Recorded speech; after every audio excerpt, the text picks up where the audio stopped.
Er kennt dich nicht, wenn du zurückkehrst. Ich weiß, welch ein Opfer das für uns alle ist. Die Gegend ist extrem gefährlich. Die Reise kann sie das Leben kosten, aber auch die Ehre ihrer Familie wiederherstellen. Niemand kehrt von dort zurück. Well, it's funny, you know, it's sort of one of the great tragedies of Fawcett, Percy Fawcett, the man that I play in Lost City of Z, was an explorer from the beginning of the 20th century. Most of his explorations were between about 1915 and 1930. But he was obsessed with finding this ancient civilization that a lot of people had referred to as El Dorado, but he decided, he renamed it the Lost City of Zed. And he spent an enormous amount of time in one region looking around, trying to find evidence of this civilization, which he believed was a very sophisticated, widespread civilization that had existed at a time that they believed there was a term called environmental determination, which basically stated that human beings had only ever flourished in environments that were hospitable to human survival. And this flew in the face of this, which is why he met with so much resistance in this theory that this civilization had existed. But actually, years after his death, because of deforestation and due to the technological advance of infrared photography, they have found the footprint of a very vast civilization exactly where he was looking for it. So he was completely right that this civilization existed, but I think what he hadn't accounted for was how quickly the jungle was going to reclaim that territory. And so there was no existence, no tangible proof of the existence until, like I said, the deforestation and this infrared photography had shown the footprint of the city that he was looking for. So that was a very long answer to say, yes, I do believe in it because science has now proven its existence.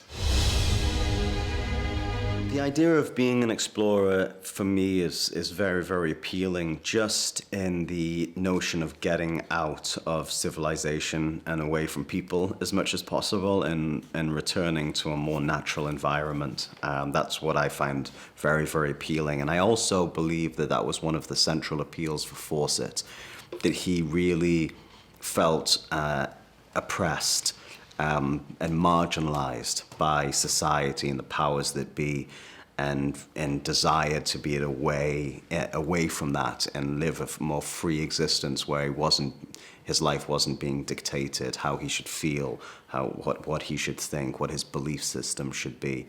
And I can really relate to that. I feel a little oppressed by society too.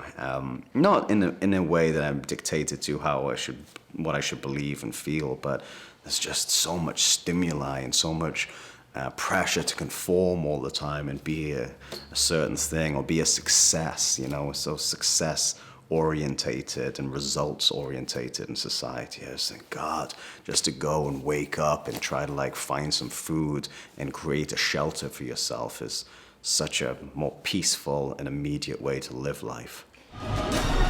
Sie existiert! Und wir müssen sie finden!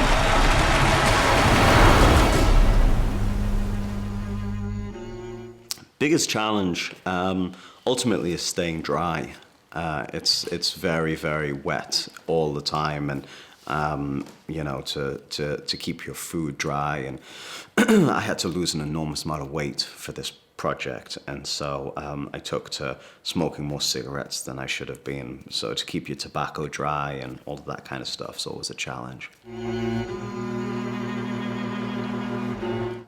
I think so. I go out into the natural world. I live in California, so there's an incredible opportunity to go and spend time in our vast wilderness areas.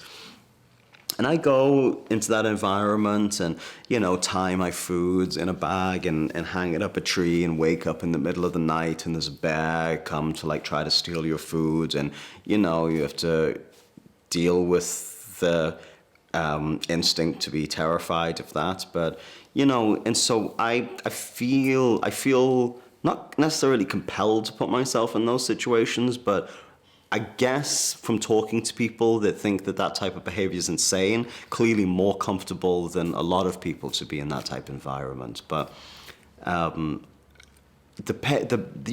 challenge, the payoff for me outweighs the challenges of that type of existence. And so I would give myself a solid 8, 9 in potential of survival in, at least for a little while. And then if I died, I'd hopefully die happy.